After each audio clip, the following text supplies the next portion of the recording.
नमस्कार मित्रांनो, EBS academy या यूट्यूब चॅनलमध्ये आपलं सहर्ष स्वागत आहे. मित्रांनो, आज आपण जलसंपदा विभाग भरती 2023 ते 2024 च्या अनुषंगाने काही अतिशय महत्त्वपूर्ण प्रश्न या व्हिडिओच्या माध्यमातून कव्हर केलेले आहेत. मित्रांनो, आपल्याला व्हिडिओ शेवटपर्यंत पाहायचा आहे आणि चॅनलवरती तुम्ही नवीन असाल तर चॅनलला नक्की सबस्क्राईब करा आणि लाईक करा, म्हणजे तुम्हाला अशा व्हिडिओमध्ये अगदी वारंवार प्रश्न पाहायला मिळतील. चला तर आपण वेळ न लावता व्हिडिओला सुरुवात करूया आणि पाहूया प्रश्न पहिला असा आहे, बंगालची फाळणी कोणत्या व्हाईसरॉयच्या कारकिर्दीमध्ये झालेली आहे? प्रश्न पहिला असा आहे, बंगालची फाळणी कोणत्या व्हाईसरॉयच्या कारकिर्दीमध्ये झालेली आहे? तर ऑप्शन क्रमांक डी, लॉर्ड कर्झन यांच्या कारकिर्दीमध्ये बंगालची फाळणी झालेली आहे. प्रश्न दुसरा असा आहे, भारतातील सर्वात मोठी राष्ट्रीयकृत बँक कोणती? प्रश्न दुसरा, भारतातील सर्वात मोठी राष्ट्रीयकृत बँक कोणती आहे? तर ऑप्शन क्रमांक बी, स्टेट बँक ऑफ इंडिया ही भारतातील सर्वात मोठी राष्ट्रीयकृत बँक आहे. प्रश्न तिसरा असा आहे, महाराष्ट्रातील सर्वात मोठा कतल कारखाना कोठे आहे? प्रश्न तिसरा, महाराष्ट्रातील सर्वात मोठा कतलखाना कोठे आहे? ऑप्शन क्रमांक ए, देवनार येथे महाराष्ट्रातील सर्वात मोठा कतल कारखाना आहे. प्रश्न चौथा असा आहे, कृष्णा नदीचा उगम कोठे झाला आहे? प्रश्न चौथा, कृष्णा नदीचा उगम कोठे झालेला आहे? ऑप्शन क्रमांक ए, महाबळेश्वर येथून कृष्णा नदीचा उगम झालेला आहे. प्रश्न पाचवा असा आहे, खालीलपैकी कोरडे हवामान कोणत्या प्रदेशात आहे? प्रश्न पाचवा, खालीलपैकी कोरडे हवामान कोणत्या प्रदेशामध्ये आहे? ऑप्शन क्रमांक डी, कच्छ या प्रदेशामध्ये कोरडे हवामान आहे. प्रश्न सहावा असा आहे, खालीलपैकी कोणती वस्तू विजेची उपकरण नाही? प्रश्न सहावा, खालीलपैकी कोणती वस्तू विजेचे उपकरण नाही? ऑप्शन क्रमांक ए, कात्री.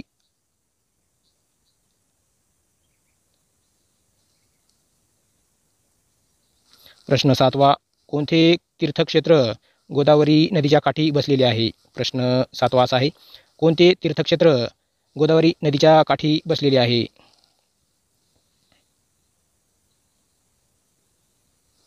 ऑप्शन क्रमांक डी, नाशिक हे तीर्थक्षेत्र गोदावरी नदीच्या काठी बसलेले आहे. प्रश्न आठवा असा आहे, वाहतुकीचे कोणते साधन इंधनावर चालत नाही? प्रश्न आठवा, वाहतुकीचे कोणते साधन इंधनावर चालत नाही? तर ऑप्शन क्रमांक सी, सायकल हे इंधनावर चालत नाही.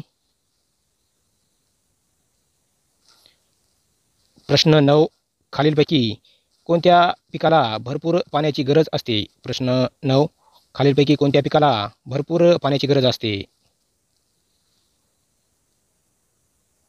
ऑप्शन क्रमांक डी, तांदूळ या पिकाला खूप पाणी लागत असते. प्रश्न 10वा, जेथे मीठ तयार करतात त्या जागेला काय म्हणतात? प्रश्न 10वा असा आहे, जेथे मीठ तयार करतात त्या जागेला काय म्हणतात? ऑप्शन क्रमांक सी, मिठागर असे म्हणतात. प्रश्न 11वा, भारताची सर्वात लांब नदी कोणती आहे? प्रश्न 11वा असा आहे, भारताची सर्वात लांब नदी कोणती? ऑप्शन क्रमांक सी, कावेरी भारताची सर्वात लांब नदी आहे. प्रश्न 12वा असा आहे, गुलाबी शहर म्हणून कोणते शहर ओळखले जाते? प्रश्न 12वा असा आहे, गुलाबी शहर म्हणून कोणते शहर ओळखले जाते? ऑप्शन क्रमांक बी, जयपूर हे गुलाबी शहर म्हणून ओळखले जाते. प्रश्न 13वा, भारताचे राष्ट्रपिता म्हणून कोणाला संबोधले जाते? प्रश्न 13वा असा आहे, भारताचे राष्ट्रपिता म्हणून कोणाला संबोधले जाते? ऑप्शन क्रमांक डी, महात्मा गांधी यांना भारताचे राष्ट्रपिता म्हणून संबोधले जाते. प्रश्न 14वा, महाराष्ट्र दिन किती तारखेला साजरा केला जातो? प्रश्न 14वा असा आहे, महाराष्ट्र दिन किती तारखेला साजरा केला जातो?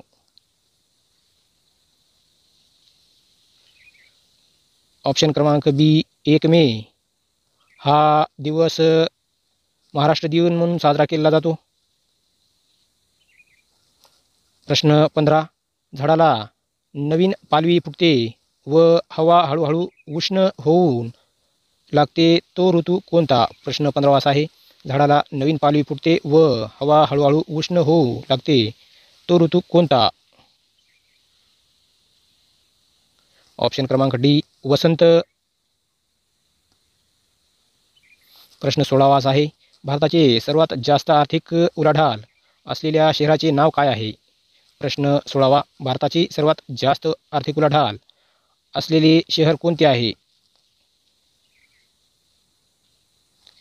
ऑप्शन क्रमांक बी मुंबई हे भारतातील सर्वात जास्त उलाढाल असलेले शहर आहे. प्रश्न 17 आहे. हवा थंड केल्यास त्याचे रूपांतर कोणत्या अवस्थेत होते? प्रश्न 17 आहे. हवा थंड केल्यास त्याचे रूपांतर कोणत्या अवस्थेत होते? ऑप्शन क्रमांक बी द्रव.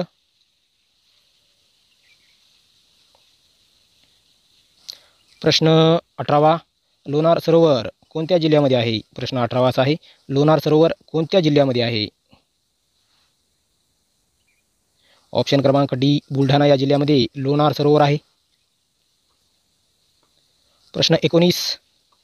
निळा सावळा झरा वाहत आहे विशेषण ओळखा. प्रश्न 19 असा आहे. निळा सावळा झरा वाहत आहे विशेषण ओळखा. तर याचा अचूक पर्याय आहे निळा सावळा. प्रश्न 20 असा आहे.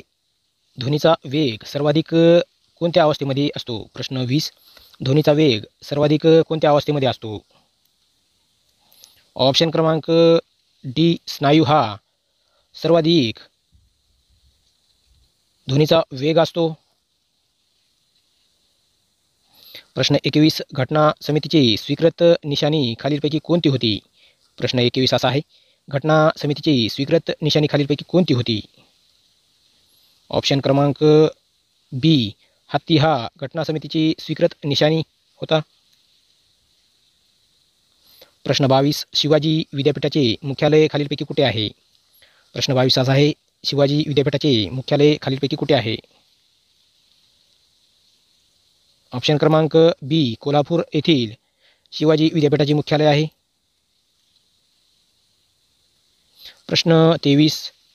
महाराष्ट्र विधानसभेतील पाणीपुरवठा व स्वच्छता मंत्री कोण आहेत? प्रश्न 23. महाराष्ट्र विधानसभेतील पाणीपुरवठा व स्वच्छता मंत्री कोण आहेत? ऑप्शन क्रमांक बी बबनराव लोणीकर हे महाराष्ट्र विधानसभेतील पाणी पुरवठा व स्वच्छता विभाग मंत्री आहेत. प्रश्न 24. पश्चिम व पूर्व घाट कुठे एकत्र आले आहेत? प्रश्न 24 असा आहे. पश्चिम व पूर्व घाट कुठे एकत्र आलेले आहेत? ऑप्शन क्रमांक ए निलगिरी पर्वत येथील. प्रश्न 25 असा आहे. आंतरराष्ट्रीय कामगार दिन कधी असतो? प्रश्न 25. आंतरराष्ट्रीय कामगार दिन कधी असतो? ऑप्शन क्रमांक डी 1 मे रोजी. प्रश्न 26. राज्यसभेचा सभासदाचा कार्यकाळ किती वर्षाचा असतो? प्रश्न 26 असा आहे. राज्यसभेच्या सभासदाचा कार्यकाळ किती वर्षाचा असतो? ऑप्शन क्रमांक डी 6 वर्षाचा. प्रश्न 27 असा आहे. महाराष्ट्रातील जवाहरलाल नेहरू बंदर कुठे आहे? प्रश्न 27. महाराष्ट्रातील जवाहरलाल नेहरू बंदर खालीलपैकी कुठे आहे? ऑप्शन क्रमांक ए न्हावासेवा येथील महाराष्ट्रातील जवाहरलाल नेहरू हे बंदर आहे. प्रश्न 28. कुल्लू मनाली हे थंड हवेचे ठिकाण कोणत्या राज्यामध्ये आहे? प्रश्न 28 असा आहे. कुल्लू मनाली हे थंड हवेचे ठिकाण कोणत्या राज्यामध्ये आहे? ऑप्शन क्रमांक ए हिमाचल प्रदेश येथील. प्रश्न 29. महाराष्ट्रात विमान निर्मितीचा कारखाना कुठे आहे? प्रश्न 29. महाराष्ट्रात विमान निर्मितीचा कारखाना खालीलपैकी कुठे आहे? ऑप्शन क्रमांक डी, ओझर नाशिक येथील विमान निर्मितीचा कारखाना आहे. प्रश्न 30, भारताचे सध्याचे निवडणूक आयुक्त कोण आहेत? प्रश्न 30 असा आहे, भारताचे सध्याचे निवडणूक आयुक्त सध्याचे कोण आहेत? ऑप्शन क्रमांक डी, सुशील चंद्रा हे भारताचे सध्याचे निवडणूक आयुक्त आहेत. प्रश्न 31 असा आहे, भारताचे सध्याचे मुख्य माहिती आयुक्त कोण आहेत? प्रश्न 31, भारताचे सध्याचे मुख्य माहिती आयुक्त कोण आहेत? ऑप्शन क्रमांक ए, सुधीर भार्गव हे भारताचे मुख्य माहिती आयुक्त आहेत. प्रश्न 32, गोपाळ कृष्ण अगरकर यांचा जन्म कुठे झाला? प्रश्न 32 असा आहे, गोपाळ कृष्ण अगरकर यांचा जन्म कुठे झालेला आहे?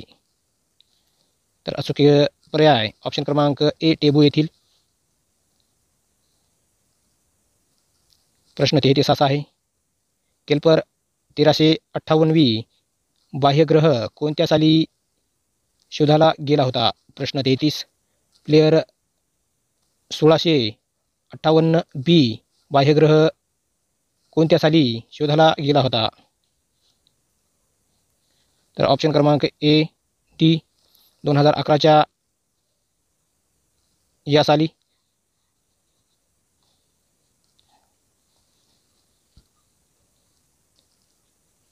प्रश्न 34, हजरत शाह जलाल आंतरराष्ट्रीय विमानतळ कुठे आहे? प्रश्न 34 असा आहे, हजरत शाह जलाल आंतरराष्ट्रीय विमानतळ खालीलपैकी कुठे आहे? ऑप्शन क्रमांक बी, ढाका बांगलादेश येथील हजरत शाह जलाल हे आंतरराष्ट्रीय विमानतळ आहे.